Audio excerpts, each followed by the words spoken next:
Je suis Anna Ponce, conseillère en immobilier à Hyères dans le Var et j'ai rejoint le réseau Capifrance il y a 5 ans. Je travaille maintenant en équipe. Nous avons fait le choix de réaliser une constellation. Une constellation chez Capifrance, ce sont des conseillers indépendants qui font le choix de se regrouper pour travailler en équipe et en synergie. Aujourd'hui, notre équipe Constellation Étoile regroupe 7 conseillers.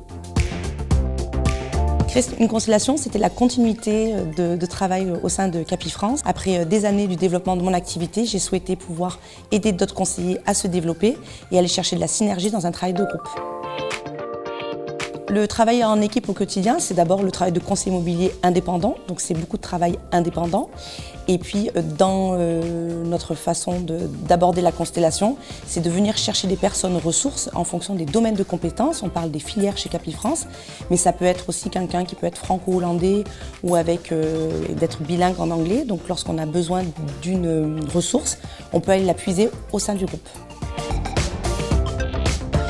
Au sein de la constellation, nous avons des conseillers qui sont référents luxe et prestige, gestion de location et commerce.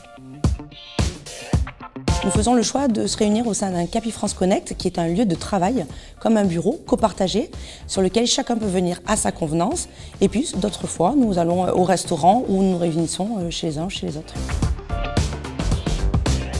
Dans le cadre du programme Constellation chez Capifrance, l'avantage c'est la rémunération qui est intéressante. Elle est complémentaire à votre propre production de conseiller. Elle se réalise en plus du chiffre d'affaires du conseiller. Elle peut aller jusqu'à 6% pour un team leader et 4% pour un leader. Le mois dernier, ma rémunération était de 6 900 €.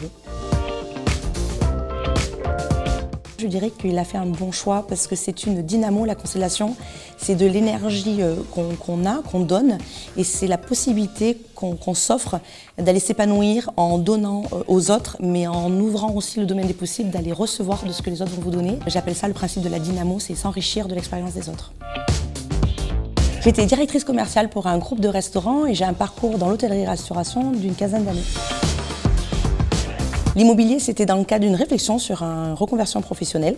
Je cherchais un équilibre vie de famille et vie professionnelle. Je suis d'un profil commercial, donc plutôt battant, challenger. Je voulais être mon propre patron et je voulais pouvoir prendre du temps auprès de mes enfants, qui étaient un petit peu plus grands, et aussi avoir un métier où je pouvais dépasser le plafond de verre, qui est souvent une difficulté pour les femmes, où mon niveau de revenu était à la hauteur de mes exigences et de mon travail.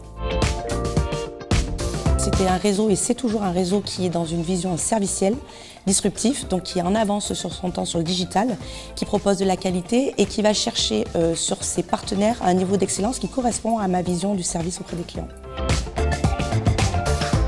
Je dirais que chez Capifrance, il y a de l'engagement des équipes, ce qu'on appelle chez nous le staff, auprès des conseillers. Il y a de l'audace d'aller chercher des nouveautés, que ce soit sur les services, mais aussi sur les utilisations de logiciels. Et enfin, chez Capifrance, il y a un esprit de famille qui me plaît et que je n'avais pas forcément retrouvé sur d'autres réseaux. Ce que j'aime le plus dans mon métier, c'est quand les clients reviennent quelques années après pour que je vende à nouveau leur maison. Donc ça, c'est un peu la consécration, parce que c'est la reconnaissance de la satisfaction des clients. J'aime beaucoup quand on réussit en équipe, comme dans le sport, c'est toujours agréable. Et puis j'aime pouvoir aller chercher mes enfants à 4h30 le vendredi et de temps en temps ne pas travailler le mercredi après-midi pour partir en vacances, choisir finalement mon temps de travail. Alors, ce qui me donne beaucoup d'énergie et de satisfaction, c'était de m'être fixé des objectifs et d'avoir pu avoir les moyens pour y accéder, notamment des niveaux de chiffre d'affaires permettant d'avoir la reconnaissance auprès du réseau, notamment par la notion d'excellence plus, d'avoir pu monter une équipe et d'avoir la spécificité luxe et prestige et en moins de 5 ans. Je lui conseillerais de vérifier son budget, sa trésorerie, pour pouvoir lancer son activité sereinement. Il s'agit ici d'être un indépendant, de monter sa propre entreprise. Donc il faut pouvoir avoir les reins solides pour y aller sereinement. Je dirais qu'il faut avoir de l'audace, l'envie de réussir, de bien s'entourer, de bien faire les formations, d'être accompagné et surtout de croire en son possible. Osez, ayez de l'audace dans vos choix, croyez en vous.